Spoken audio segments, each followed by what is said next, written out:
Request mo, luto ko. So dapat hindi ko na lulutuin ulit to kasi may nauna na. Pero sabi ko nga sa unang video nung niluto ko to, itong dish na to, may gusto pa akong itry. Next time, ito na yung lulutuin ko. Ganito na yung technique na gagawin ko. So, pinagbigyan ko at eto na, luto na. Tignan nyo. Naririnig nyo ba yun? Oh no! Whew. Dahil pang kaeke ka na ganito no? Hahaluin din naman mamaya. Tating na tayo. Oh, eto na guys, oh. Oh, tapos meron pang ganito, bigay ni mama. Oh, lugi ka pa ba niyan? Kain na. So, first and foremost, ang nag-request pala nito ay si Mami Lu. Yan. Or should I say, Ninang. Nang. Si Mami Lu ay was one of our professors noon sa college sa guidance and counseling or sa counseling. Yun yung kanyang forte. And maybe naano niya na siya sa mga programs sa radio ata or sa TV. Baka nakita niyo na rin siya. So yan si Mami Lu. So kakaluto ko lang nun ng kare-kare. Yun yung pata, yung ginawa kong crispy pata. Tapos after ata ng ilang days or wala pang isang week, nag-comment siya sa isang video natin na kare-kare naman daw sa kanya. So kung napapansin nyo mga nakaraang videos, parang nauumay na talaga ako sa baboy. Gusto ko muna yung, yung normal lang sa probinsya ng mga request, mga isda, mga ganun muna. Pero sabi ko, meron man tayong baboy dito na nakabili tayo ng fresh. So, lutuin na natin. Pray muna tayo. Panginoon, maraming salamat sa kabutihan mo at kadakilaan sa buhay namin. Pagpalain mo tong pagkain na to. Kami, na inyong mga anak, ating mga viewers, nagre-request si Mami Lu, her health, her condition, pati rin si Daddy Vic. Samahan mo kami, Panginoon. There's our prayer in Jesus' name. Amen. Ayan. So si Mami Lu, isa rin siya sa mga ninang namin sa kasal. Mag-ano muna tayo, Mami Lu Ito muna. Gusto mo tikman to, Mami. Juicy to guys Tingnan nyo tong video na to. Juicy to nung hinihiwa ko. So, hindi to matigas. Mami Lu, unang tikim. Kinamay ko na po Tikman natin kung crispy ba.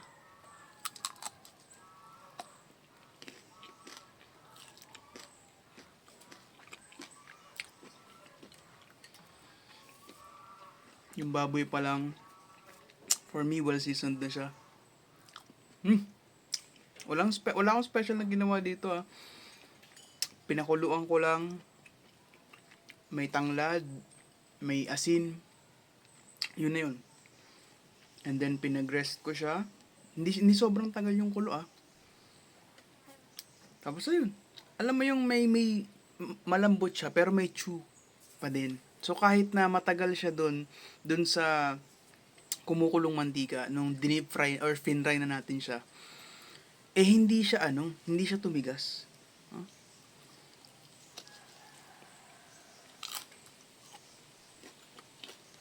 Chase down natin ito.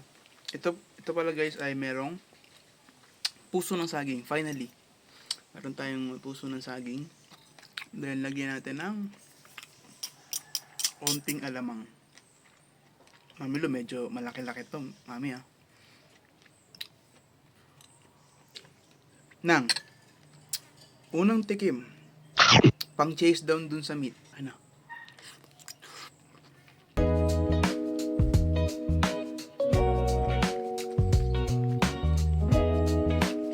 I can definitely say, kahit na ayaw kong kumain ngayon ng baboy, it was worth it.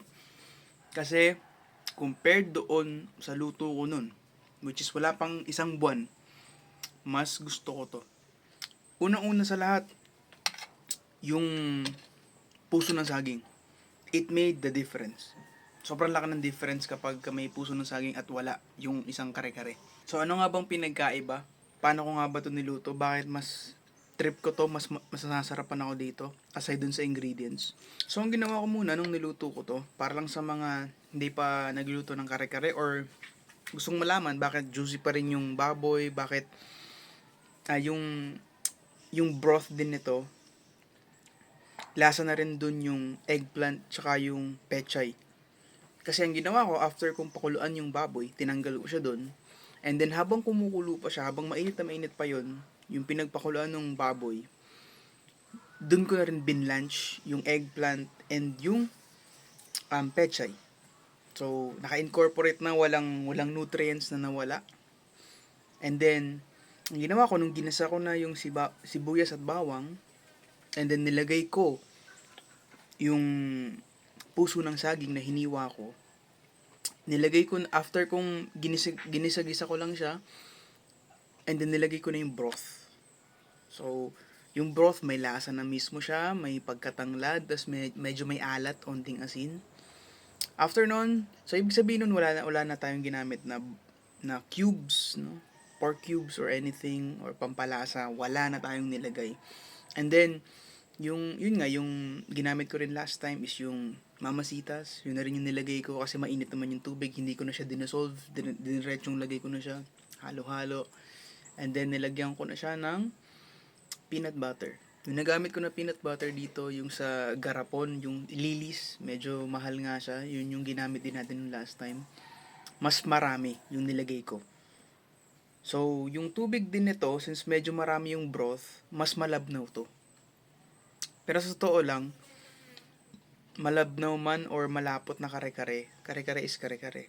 Masarap. Then after nun, niluto ko lang siya. Wala na akong nilagay na kahit ano na pepper, wala na. In-adjust ko na lang siya, nilagyan ko pa ng peanut butter, onti pa. Wala na akong dinagdag na tubig. Okay na. Ito, super duper perfect bite. Di ko alam kung may ganun. Mami, merong ano yan, oh, sa ilalim, oh. Ayan, oh. Nang, Ninang Lu. Sige na. Okay.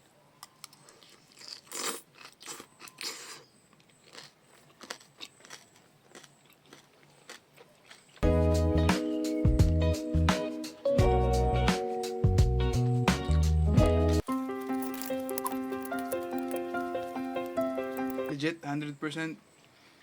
Mas trip ko to. Mas gusto ko yung kinalabasan nito kaysa dun sa nauna. Tsaka, hindi rin to mahirap kainin yung meat niya kasi hindi siya yung pata na kailangan pang ganunin. Nakaganto na. Sarap. Pang cleanse ng ano.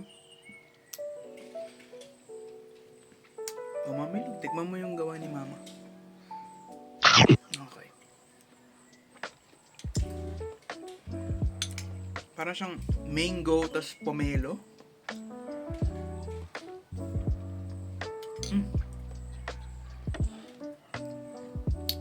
Cleanse yung ano natin. And isa sa mga isa to sa mga kare-kare or ulam na or luto ko na bawat bite mo, yung gusto mo bago ulit yung palate mo. As if first time mo ulit siyang matitikman. Ganun yung sensation, ganun yung feeling, yung vibe sa pagkain nito. Ang pinagkaibahan pa din pala nito is nilagyan ko rin siya ng crushed peanuts. Nagdikdik ako ng peanuts and then nilagay ko rin siya aside sa peanut butter dun sa mismong sauce. And then, hindi pa ako nakontento dun. May mga bits and pieces pa dito. Yan sa taas, nakikita nyo dyan. Nagtosta ako ng peanuts. And then, dinurog ko, pinang-garnish ko dito. So, andun yung mas parang ano siya. Since hindi siya malapot, parang light yung ano niya, yung atake niya sa mouthfeel compared sa normal na mga kare-kare na sobrang lapot. And then since light siya, light yung mouthfeel niya, pero yung lasa mas may depth. Ganun. Walang pag-exaggerate ah. Mas may depth yung lasa niya compared dun sa last time na ano natin. So, for me, it's a win-win. Napagluto ko yung sa ninang namin sa kasal. At mamimamihan ko talaga siya nung kahit dati pa. At nag-improve din tayo dito. Rating na ba agad? Bago mag-rating, paisa muna.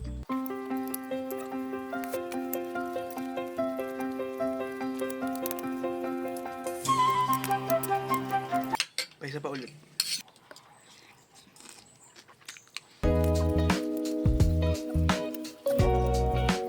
Nakalimutan ko na kung ano yung rating ko dun, pero I feel yung sa nakaraan parang feeling ko ano 10 ata.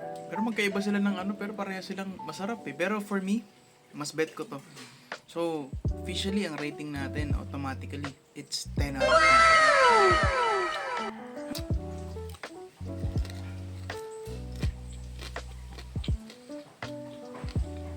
Kung umabot ka pa sa part ng video na to, paki-comment naman kung charot. Hindi. Sabihin ko lang ha, wala po muna magre-request. Yung pang araw-araw na ano, na normal na kinakain muna natin. Okay? Yun muna. Pero pag hindi ganun, wag mo muna. Mamaya may magko-comment na naman dyan ng kakaibang ipapaluto eh. Yun muna, yung mga pang-dukha, pang-normal na tao na kinakain. Okay? Hindi yung pang-fiesta. Please lang. Eh, hanggang dito na lang. Mami Lu, pasado po ba? Hanggang dito na lang. Stay wholesome.